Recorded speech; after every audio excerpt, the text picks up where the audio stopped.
अस्सलाम वालेकुम रहमतुल्लाहि वबरकातुहू। ऑनलाइन दर्स व तदरीस में एक बार फिर आप तमाम बच्चों का इस्तकबाल।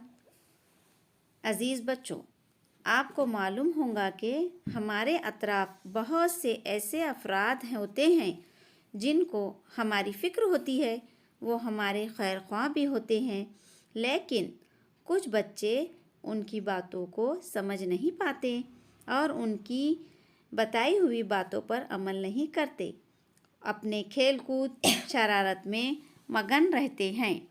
लेकिन जब कभी कोई मुसीबत में पड़ जाते हैं तो बड़ों की दी गई नसीहतें याद करते हैं और फिर एहसास होता है कि काश हम हमारे बड़ों की नसीहत को मान लेते तो कितना अच्छा होता। आज हम उर्दू बाल भारती जमात दुवम की दरसी किताब में सबक नंबर 13 कहना बड़ों का मानो सफ़ा नंबर 55। सबक नंबर 13 कहना बड़ों का मानो। किसी गांव में अहमद और असलम दो दोस्त रहते थे। दोनों पड़ोसी भी थे। वो साथ साथ खेलते और साथ साथ पढ़ते थे। उनका गांव छोटा सा था। गांव में कच्चे पक्के मकानात थे, छोटे छोटे रास्ते थे, लेकिन ये छोटा सा गांव बहुत खूबसूरत था। गांव में मगरिब की तरफ एक पहाड़ी थी, सामने मशरिक़ की तरफ एक नदी थी। नदी के इस पार हरे भरे खेत और बाग थे, चारों तरफ हरियाली थी। गांव में एक छोटा सा और बहुत साफ सुथरा स्कूल था जहां गांव के बच्चे पढ़ते थे। शाहनवाज अहमद और असलम का हम जमात था।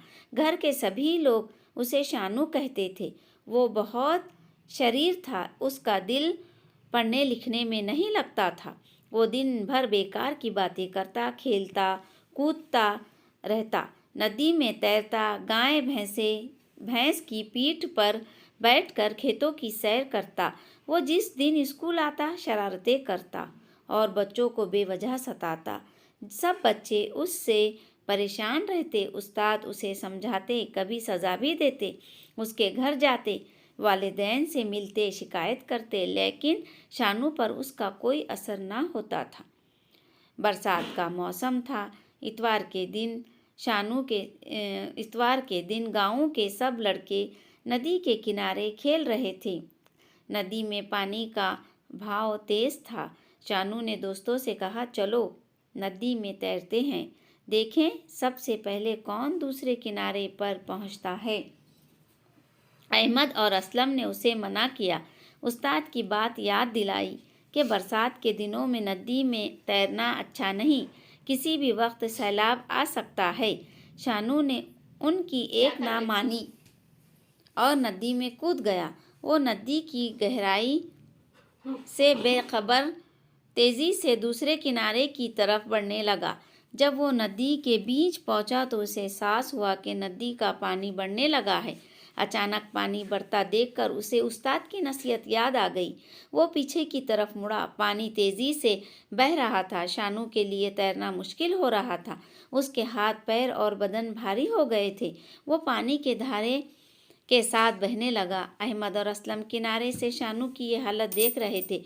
वो दौड़ते हुए करीब के घर में गए, वहाँ से एक बड़ी सी रस्सी लाई। अहमद ने रस्सी का एक सिरा मजबूती से पकड़ा।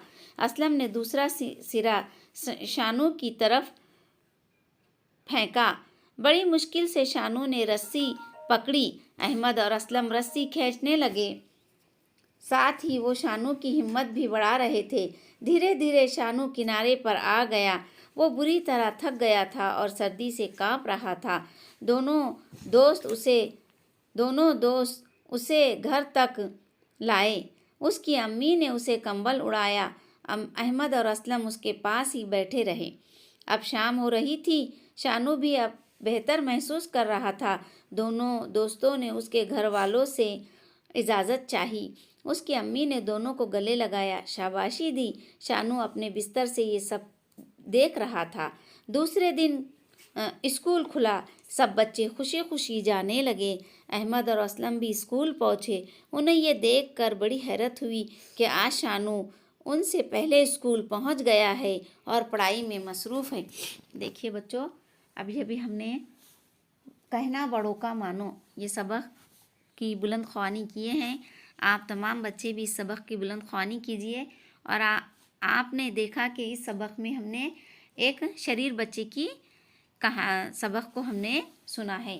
تو وہ بچہ ہے تو اپنے استاد کی بات نہیں مانتا تھا، شرارتیں کرتا تھا، اور ایک بار جب وہ ندی میں تیرنے کے لیے گیا تو ڈوبنے لگا، ہے نا۔ اس کے استاد ہمیشہ اس سے کہتے تھے کہ بارش کے دنوں میں ندی میں نہیں جانا چاہیے، لیکن وہ ہمیشہ بڑوں کی بات نہیں مانتا تھا۔ لیکن جب وہ ڈوبنے لگا تو اسے احساس ہوا کہ اپنے استاد جو نصیحت کرتے تھے اس پہ ہمیں اسے عمل کرنا چاہیے تھا۔ لیکن اس کے جو 2 دوست تھے، احمد اور اسلم، وہ بہت اچھے دوست تھے اس کے، انہوں نے ندی سے ڈوبنے سے اس کی جان بچائی۔ اور پھر شانو جو ہے اسے بھی اس بات کا احساس ہو گیا کہ ہمیں اپنے بڑوں کا کہنا ماننا چاہیے، اور پھر وہ ایک اچھا بچہ بن گیا، ہے نا۔ پیارے بچوں، پسند آئی آپ کو اس سبق کی کہانی، ہے نا۔ اللہ حافظ۔